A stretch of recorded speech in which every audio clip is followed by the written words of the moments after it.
Welcome to 5 Strategies for Managing Your Emotions. Who's this webinar for today? Leaders or managers who want to learn how to manage their emotional reactions. Doing so will help to increase employee engagement, diffuse a negative emotion, and help to resolve conflict, improve self-control, and reduce stress of violated expectations. So here's my promise to you today. I'm going to provide you some strategies for improving your emotional intelligence. Promise. Does this sound like you? When you and others become highly emotional, do you know how to restore rationality and diffuse the emotion? Or maybe your negative feelings just seem to come out of nowhere, and then they hijack the conversation or even the interaction. Maybe you don't know why others respond emotionally and often irrationally in certain situations, and that leaves you kind of wondering, like, well, what do I do now? Right? If those sound like you, we're going to address those today. The real problem? Most people just haven't learned how to increase their emotional intelligence and take charge of their feelings. A little bit about me. I'm John Stoker. I'm the founder of DialogueWORKS and the author of the book, Overcoming Fake Talk. I write frequently for Entrepreneur, Smart Brief on Leadership, Inc., HR.com, and other publications. I've got over 20 years experience in leadership, dialogue, emotional intelligence, and conflict resolution. I'm happy to be presenting this webinar to you today in hopes of helping you understand how you might increase your emotional intelligence. So let's get started. What is emotional intelligence? Emotional intelligence is the ability to recognize your emotions and the emotions of others and to manage those feelings to achieve results. In fact, someone once said to me, well, you either have your emotions or they have you. And sometimes if you're quite a passionate person, those emotions can come out of nowhere and hijack the whole interaction. So there are 4 components of emotional intelligence we need to be aware of. One is personal awareness. This has to do with you. What's going on with you, your values, how you see the world, and the like. Personal management deals with skills for managing yourself, the way you think, the way you feel, and what you can do to basically diffuse your own feelings. Interpersonal awareness has to do with what's going on with other people. Can you recognize and manage the cues that you see from them that tell you that the interaction or the conversation is about to go awry? And finally, interpersonal management deals with specific skills that you can use to diffuse the emotional reactions of others. Those are the 4 components of emotional intelligence. Today, we're going to deal with personal management. I'm going to teach you some skills that will help you to improve your own emotional intelligence if you'll learn them and practice them regularly. So why is EQ, or emotional intelligence, so important? The assumption years ago was that people with a higher IQ would outperform those with a lower IQ most of the time. So the researchers set to do research, and when they finished, they were really quite surprised because they found that people with a higher IQ, right, were outperformed by people with a lower IQ only 20% of the time, and that people with a lower IQ outperformed people with a higher IQ 70% of the time. I don't know where the other 10% went, but those facts were astounding. They also found out over time that emotional intelligence accounts for approximately 58% of performance in all jobs. Now, why would that be? Because they deal with how you deal with and interact with people to get things done. They found that 90% of all high performers have a high EQ.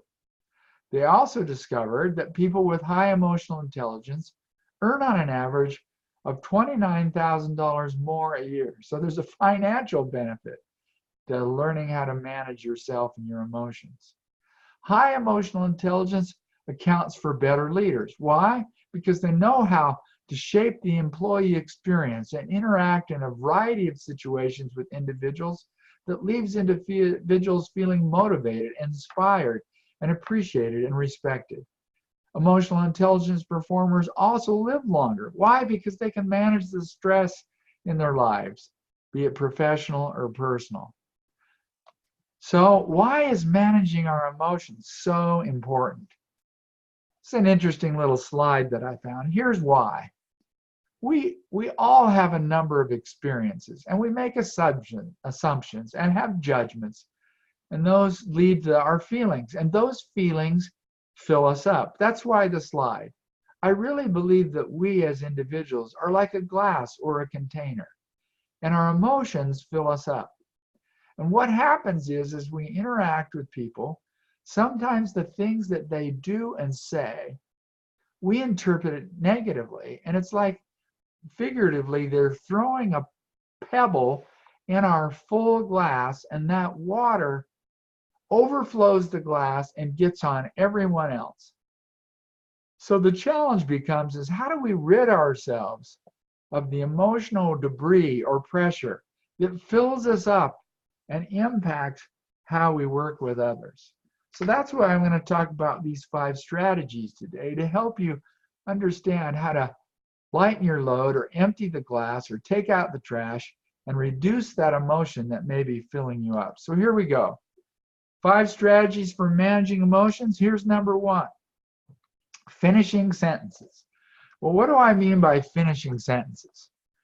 Finishing sentences allows you to discover and release what's going on in your head. So here's the recipe. I'm, fill in the emotion, because, finish the sentence. So I might say, I'm angry because, and then you finish the sentence.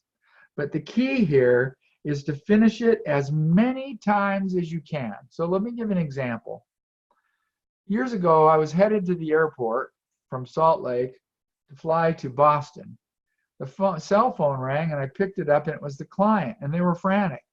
They said, oh my gosh, the materials for the training tomorrow haven't been delivered. I go, really? We mailed those 2 weeks ago. I said, all right, I'm on it. So I hung up and I called my assistant and I said, the client hasn't received the materials we sent 2 weeks ago. Can you see if you can track them, and check it out? She goes, okay. So 4 or 5 hours later, I get in the cab and I'm headed out to the client site. And I called my assistant and I said, did you find the materials? And she said, no, I couldn't think of how to track them. And I was a little dismayed. I thought, my gosh, all you really had to do is look at my email, get the FedEx notification and the number, or you even could have called FedEx and found out if a shipment had been shipped from DialogueWORKS to XYZ client. She goes, well, I didn't do that. I didn't really have time. And I go, why not? Well, it's really not my job. And I said, okay, I'll handle it. And I hung up, and I'll be honest, I was angry. I was seething. So if I finish the sentence in that situation, here's what it would sound like. I'm angry because the materials didn't arrive. I'm angry because my assistant said she'd handle it and she didn't. I'm angry because I'm going to look like an idiot to the client. I'm angry because I'm going to arrive at the hotel late. Who knows if I can even get a hold of FedEx. I'm angry because maybe we'll have to take my manual and just make copies of it while we have somebody else kind of go look for the materials. I'm angry because I was so frustrated. I didn't want to be angry on the phone, but now I got to go back and have a conversation with my assistant about this. I'm angry because this happened 6 months ago and we talked about it and I thought we'd handled it, and now here again we're having the same problem over again. I'm angry because my assistant's job is to assist me, to support me, not me to support her. I'm angry because I really don't have time for this. I'm tired, I'm frustrated. Now I got to handle this. So I'll just stop there. But you can see how in finishing the sentence as many times as I can, what I'm doing is I'm uncovering the thinking that's floating around in my head that is often hidden by the feelings that we have. And that's what you want to do. Now, there's several ways to do this. Sometimes people have said to me, actually, my spouse has said, John, I think you need to finish some sentences in this situation. Now, you could do that. You could finish the sentences out loud with a respected other listening and taking some notes on what you're saying. You could go into a closet and close the door and just finish the sentences out loud and listen to yourself. Or you could take a piece of paper and finish the sentences in writing. Now, personally, that's what I like to do. And the reason that I like to do it is because as I just keep writing and forcing myself to finish that sentence, I'm angry because I can go back and look at what I've written. And sometimes it's really laughable. You'll go, really? Where did this come from? But that's the point. That's the stuff that's floating around in your head that we don't often get to because the emotion, the intense emotion of the situation obscures it. So here's the bottom line. Managing your thinking allows you to discover what is driving your feelings. So if you can surface your feelings by finishing sentences, and then you can observe them or think about them, really what you're doing is learning to challenge the accuracy of your thinking. And what you'll do is find out that oftentimes your thinking is incomplete or inaccurate, which means your emotions will subside. That's finishing sentences. Let's talk about strategy 2, remove and replace. Look, all of us sometimes make, I know I do, make negative or disparaging remarks about ourselves. In fact, I did something just last week, and I caught myself saying, John, you are just so stupid. Now look, when this happens, what we want to do is what I call negative thought detection, positive thought selection. So you have to recognize, quite frankly, when you're hearing that either little voice in your head or when you're literally verbalizing things like, oh, I didn't know what I was doing, or oh, I was stupid. You have to be able to recognize that. So here's what you do. I probably could have put a new 1 here. Use your feelings to get to your thoughts. So if you find yourself having those agitated, intense feelings, you got to stop and say, wait a minute, what are the negative thoughts that I'm having? Become aware of them. You could do that with the finished sentencing thing. Once you come up with a negative thought, then you just state 3 times out loud, remove, remove, remove. Then replace your negative statement with a positive statement. Well, this mistake is the first step to an improved outcome. That's what you do. So recently, it was late at night, and one of my boys called me and said, Dad, I locked his keys in the car on his way home from a date. He took his date home, went in right at the door, came back out, and he'd left his keys in the car and locked the car. So he called me on his cell phone. So I had to go get him. So when I arrived, he said, man, I'm so sorry, Dad. I'm so sorry. I'm just so stupid. I go, don't say that. He says, yeah, it's like sometimes, I just feel like I'm unconsciously conscious. I go, okay, stop. And he goes, why stop? I said, because when your brain hears that, it just says, yeah, I guess you are really dumb, right? It doesn't improve anything. In fact, it even may shut down part of it so that you continue to act and think the same way and get the same results. So here's what you want to do. And I taught it to him very quickly. So, right, he said, well, I'm unconsciously conscious. That's the negative thought. So he did remove, remove, remove. And I said, all right, come up with now a positive statement. He said, I am conscious and aware of my situation. When I'm driving the car and I get out, I will take the keys with me. I will be conscious in this situation. That's exactly right. That's exactly what he had to do. So what you're doing in this instance is recognizing your negative thoughts, repeating remove, remove, remove, and replacing that thought with a positive thought or statement. The positive thought or statement will shift your feelings from a negative one into a positive one. So bottom line, making a positive statement shifts the negative emotion to a more positive feeling. But you got to be conscious about what you're doing, what you're thinking to do that. But you can do it. Strategy number 3, recognize and retell your story. Now, all of us have a story, and our stories are usually a recitation of events from your perspective. Sometimes we play the victim, other times we make other people the villain. But your story usually gives you the benefit of the doubt and paints others or the situation in a negative light. But here's what's so interesting. Your story creates the drama that ends up intensifying your feelings. That's what's going on. So let me give you an example. One of the people I was coaching came to me one day and said, man, I've got a challenge. I go, what's going on? My manager keeps coming in and checking up on what I'm doing. And I go, so?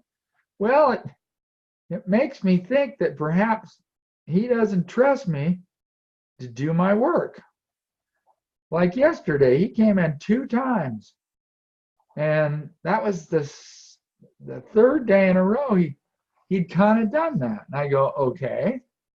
So have you talked to him about it? He goes, no, not really. So let me pause there and tell you what's going on. I probably should tell you that she called me 3 days in a row to complain about this guy. And every time she did, her emotion became more intense as she told me either the same story or added to the story that she told. So check this out. This is what we call the intensity cycle. Now, those of you who know me know I was a river runner in Grand Canyon for 13 years. This intensity cycle is intended to portray how events that we retell intensifies our feelings. It's also a diagram of actually a rapid. The event in this case is right here. That's the rock in a rapid. And what happens is in a rapid is the water runs over the rock and picks up speed. And then when it hits the water down here that's slower, that intensified speed of the water pushes this water that's slower back up on top of itself. It's called a hydraulic. So here's the wave in a rapid, and the rock is always in front of it. So here's what happens. An event occurs, and people tell a story about that event. And the words they use telling that story ends up intensifies the feelings. Your brain literally hears those, wow, this guy is such an idiot, he doesn't trust me, wow, and the feelings become intensified. So this hydraulic takes place over and over again. That's kind of what happened with my coachee. So to kind of break this, right, you've got to recognize what the story is and retell the story. So here's some questions to kind of help you. What's your story? What part am I missing or not telling? What do I do not know? So I did this with my coachee, and the first thing I asked was, do you know if this is the way he shows support or not? And she kind of looked bewildered for a moment and said, well, no, I guess I don't. And I said, well, if you ask others if he does it to them, she goes, no. I said, have you taken the time to kind of ask him if maybe there's something that you're doing that's critical to him? She goes, So notice just me asking those 3 questions shifted her feeling, and obviously she needs to learn to do that for herself. So I said, why don't you go and ask him and then find out what's really going on, because he may not even know that you're perceiving or interpreting that his checking in on you basically is making you think that you're not competent. So she said, well, what's the positive, more complete story maybe I would tell? You might say, my boss was coming in and checking up on me, perhaps because something I was doing was critical to him. And it's just his way of demonstrating support. But I have to admit that I really don't know, so I need to go ask. And so you need to hold a conversation. All right, so the bottom line on this one is telling a different story breaks the intensity cycle and diffuses your emotion in the moment. Just got to know this is a powerful way to basically diffuse your own emotions. Let's do strategy 4, uncover others' rationality. This is a funny story, but oftentimes, well, when I first started working in corporate America and I got my first promotion, a senior director came to me and said, well, congratulations, you've been promoted. I want to give you one bit of advice. I go, what's that? People are going to do things that violate your expectations. And if they do it over and over again, you're going to become absolutely frustrated. And some individuals you may find will drive you nuts. When that happens, you've got to remember this. And I go, well, what? People from their perspective are rational, even though from your perspective, they're irrational. I go, whoa. So notice that when things don't turn out, or when your expectations are violated, which happens at work and at home, we often become upset or frustrated. So here's the skill you use to cover the other person's rationality. Fill in or finish these sentences. He or she did and said whatever because, and you add your judgment. Okay? They said and did blank because they wanted or needed blank. So let me give you an example. In another life, I was an attorney. And when I was a practicing attorney, I often did pro bono work. The court would basically assign a case to you that you would do for free as a public service. Well, I got assigned a case that was way interesting. The case was a situation where a gentleman had been caught peeping into other people's windows after dark. He'd gotten caught and been arrested, and I was appointed to represent him. And before I did that, I said, I just got to ask you, why were you doing this? And he says, well, I'm kind of shy. And I said, well, what does being shy have to do with peeping into other people's windows after dark? And he said, well, because I'm shy, I kind of thought, well, if I could observe them, then maybe I could see what they were really like. It would help me to know them better. I thought, you're kidding me. So notice he had a value, right, for getting to know people better, which is a good value. It's good to know the people you live around and associate with. But he had a bad behavior, a bad strategy, which was what? Peer into people's windows after dark. So he peered into other people's windows because he felt like that was the best way to get to know them. Notice that's his perspective. Of course, I would have said judgment-wise because he was an idiot. That was my judgment. So you can see how my judgment get in the way. So what he did because he wanted to know people better, or he needed to feel like he understood and knew people better, even though it wasn't very effective. But here's the challenge. I'll give you another business story. I got a call from a client early Saturday morning saying, wow, we've added other people to the class. We need more books to be sent to us. Well, I said, okay. So I headed to the office. I boxed up the books. I was going to take them to the FedEx station, and I opened up the shipping log, and I looked at the log, and as I looked at what was being recorded and recorded what I was shipping, I saw all these other clients that had received orders, and there was a column for fees, and the fees for materials was the same for every client.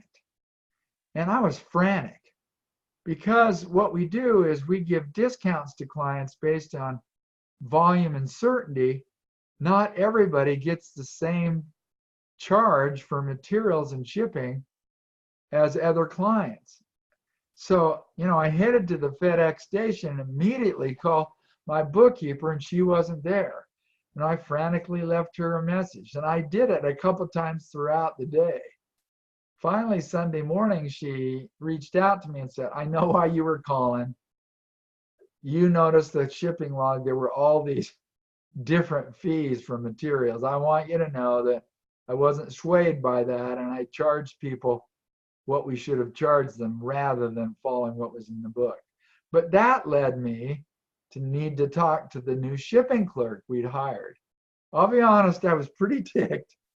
I took a deep breath, did some finishing sentences, and at the same time did the rationality piece, but it made me realize I needed to find out from their perspective. So I asked her on Monday, how come you recorded the same fees for these shipping orders that you processed? And she said, man, I know that the bookkeeper, she works so hard, and I was just trying to make it easy for her so she didn't have to know what fees she should charge. Well, that was a rational response from her perspective, but she didn't understand that we charged different rates. I thought she'd understood that because she could have pulled another book to look at it, but she wasn't doing it. But the bookkeeper caught it. Does that make sense? I hope it does. So look, everybody from their own perspective is rational. So discovering a possible rationality for another's behavior gives them the benefit of the doubt, which reduces your emotional reaction and intensity in the situation. Now, sometimes people say to me, well, what if I'm giving a person the benefit of the doubt and I'm making up what I'm thinking about them in a positive light, and it's not true? Who cares? If giving somebody the benefit of the doubt helps to reduce your emotion, then it puts you in a place where you can go visit with them and have a conversation and come to understand what the rationality was, and then do whatever you need to do to course correct their performance or their behavior without getting emotional and getting your negative feelings all over them. Strategy number 5, lighten your load. What happens is our emotions, because we don't know how to release them, they get pent up, they fill us up, and the pressure gets more and more. So if you can learn to lighten your load or reduce the emotional pressure by draining that emotional buildup, right, which the reservoir of your feelings create, you're going to reduce your own stress. So this is a little skill. I call it lightening your load. It's about doing a visualization, and I'm going to walk you through it right now. So as we kind of do this, I wish we had some music, but we don't. If you want to get up and close your door and lock it, or put out the do not disturb sign, and just, come back and sit in your chair and get as comfortable as you can. Turn off the phone, shut the door. Then what I want you to do is just sit there and close your eyes. Then what I want you to do is visualize this emotional situation where you really got upset. Maybe you even lost it with somebody. Don't care if it's professional or personal, but find the situation. Now what I want you to do is I want you to feel the feeling that you had in that situation. Feel it with all its intensity. Now, as you're feeling that, I want you to notice where the feeling of emotion, where the pressure of that emotion is. Is it in your feet? Maybe it's in your temples. I know oftentimes my temples absolutely throb when I get upset. Maybe it's in your stomach. Maybe it's in your chest, in the heart area. Maybe it's in the back of your neck. Where are you feeling the pressure of that emotion? And once you've identified that, I want you to visualize a pressurized container in that part of your body. Maybe it's in your temples. Maybe it's in your chest. Maybe it's in your abdomen. It's so full that as you shake it, there's hardly any bubbles in it that you can see. There's nothing moving. It's totally full. It's totally pressurized. So what I want you to do now is I want you to take a spigot and push it into the container. Then what I want you to do is open the spigot. Watch the pressurized liquid flow out. What sound does it make? It makes a shooting sound. Maybe it just comes out, glub, glub, glub, just glubs out. What sound does it make? See the flow. Does it come just shooting out like a stream? So as it shoots out, I want you to watch that stream. You'll see that it kind of reduces. It kind of maybe just kind of flows out in an arc. And then maybe it's almost done. The arc is done. It starts to drip out. Drop by drop by drop. Till it's done. Is the feeling of the pressure gone? It should be. So this is a great way, great little visualization to do to reduce the stress and the pressure that you feel that with the emotions that you may be storing. There's another way to do this. This is one of my favorites. Sometimes to help me go to sleep at night, I visualize that I put the spigot in the heels of my feet and I turn them on and I notice the color of what comes out that I'm draining from my body. Sometimes the fluid is black. I think, whoa, well, what is that? What's that black stuff? Then I watch it turn to green, like envy, and then red, right, which is often anger. Sometimes the flow is yellow, which is jealousy. And I'll do that visualization, and oftentimes I'll fall asleep before the visualization is even finished.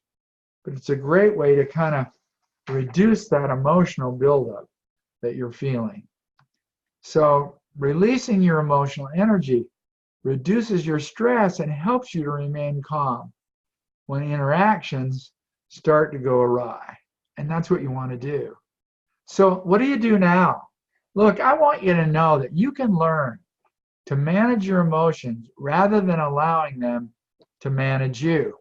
Today at the beginning, I promised that you could restore your rationality in an emotional situation by learning to challenge the source of your emotions, your thinking. I said that I would teach you how to remove and replace negative thinking and feelings when they seem to kind of come out of nowhere, and that you would learn how to identify the rationalities of others when oftentimes their behavior or actions or performance is irrational, at least from your perspective. So what do you need to do to become more emotionally intelligent? Today we talked about finishing sentences, right? And removing and replace negative thinking and feelings. Remember, remove, and then replace. We learned to recognize the emotion and then recognize the story and then retell the story. What do I not know? What do I know? What kind of questions do I need to ask? Just the retelling of the story, giving the other person, the benefit of the doubt in the story will shift your emotional energy.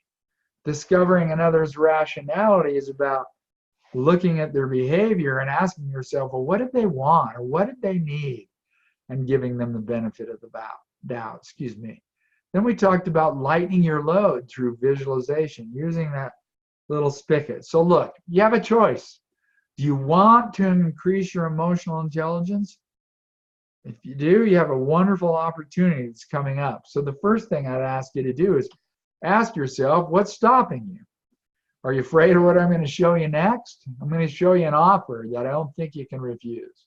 Maybe you think it won't work, but it will if you will. Maybe you won't get the support of management. Maybe you think, oh, I don't have time for this, or I don't have enough resources, or perhaps I'm not even sure it even matters. But here's the deal.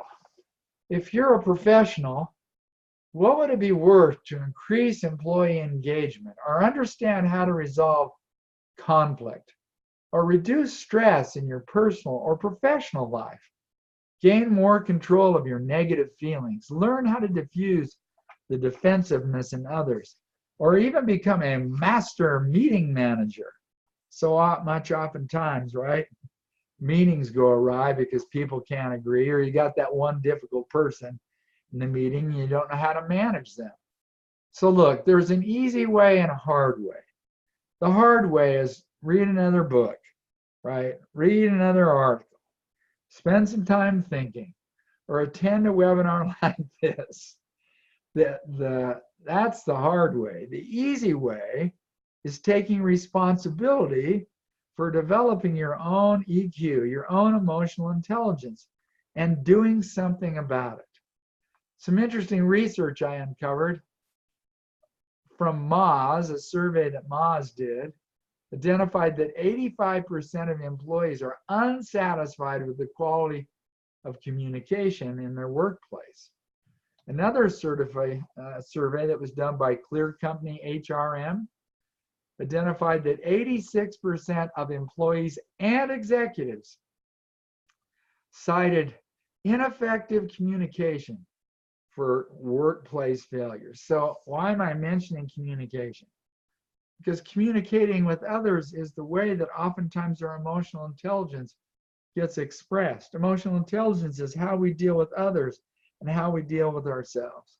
So you might ask yourself, what would it be like to gain increased confidence to manage difficult people? Or would you like to reduce your own stress from work or what's going on at home? Or what would it be worth to see past the emotional reactions of others and know how to manage anyone in any emotional situation? Well, I'm going to give you that opportunity right now because I want you to know that what we've made available for your learning pleasure is a new website that's called DialogueWORKS Academy. And at the Academy, what we've done is placed one course, which we're calling Real EQ, that will be available for you to basically take an online emotional intelligence course. In fact, let me show you real quickly. If I just do that and I take you to the Academy, there it is. Academy, there's a little video of me talking about the Academy. There's an opportunity to take a little webinar for free. But if I go to the program, the only program that's up here right now is emotional intelligence. So if I go to Real EQ, come to a page, right? And there's me in a little video, and here's what EQ empowers you to do. A little bit about me and what you'll learn in each of the 4 areas that we identified: personal awareness, personal management, interpersonal awareness, and interpersonal management. By the way, know the 5 skills I've taught you today are not included in this course. I'm in the middle of writing a book on emotional intelligence, and there's just so many skills, I decided to use these 5. All right, so program information. You can click on this button right here. It tells you everything that's in a particular segment, what it is that you'll learn. You can see those. Keep on going down, right? And you'll find what people are saying. If you keep scrolling to the bottom, you'll see the pricing. Okay, so let me go back to the webinar if I can, I hope. Make it big again. So why do the training online? Here's why.